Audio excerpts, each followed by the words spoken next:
Fantine's daughter. Father Madeleine went to Fantine as soon as he returned from the court. The woman was sleeping. As soon as she woke up, she asked about Cosette. Mr. Madeleine tried to console her by saying that her child would arrive in a few days and that the doctors did not allow her to see her child because she was sick. A frightened expression immediately appeared on the woman's face. "Madeleine, what's wrong? What happened to you?" he asked. Fantine did not answer. She just motioned for him to look back. Mr. Madeleine turned around. Police Inspector Javert entered the room silently and was standing in front of the door. He had come to arrest him. The presiding judge then requested Mr. Madeleine's arrest. Although Mr. Madeleine asked Javert for 3 days' leave to bring Cosette to his mother, Javert did not agree. He immediately arrested and handcuffed him. Fantine could not believe her eyes when she saw the Lord Mayor being arrested. She stood up in horror and fell. She was dead. They judged Mr. Madeleine again and sentenced him to death. The king commuted the sentence to life imprisonment. They exiled him to the Toulon prisons again. The people forgot very quickly the good deeds he did. The town returned to its old poor state again.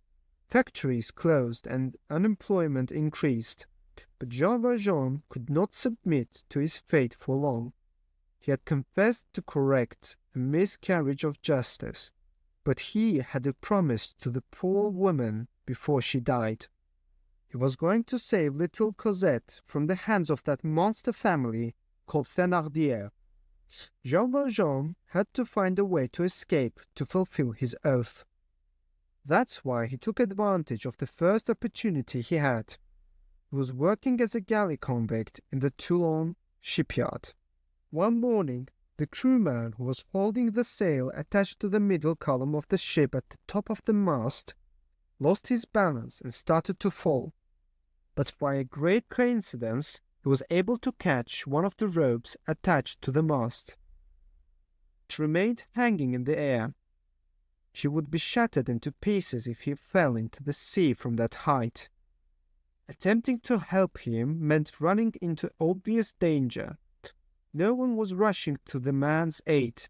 Just then, Jean Valjean ran to the officer on duty and asked for permission to save the man.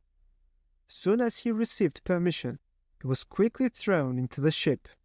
He jumped and held the rope to reach the man. He reached the man, took him in his arms, and took him to the top. The people watching the incident began to applaud Jean Valjean. Jean Valjean was getting ready to go back to work when he was suddenly seen stumbling and falling into the sea. He had fallen dangerously into the sea. They searched for him until the evening, but they could not find him, neither dead nor alive.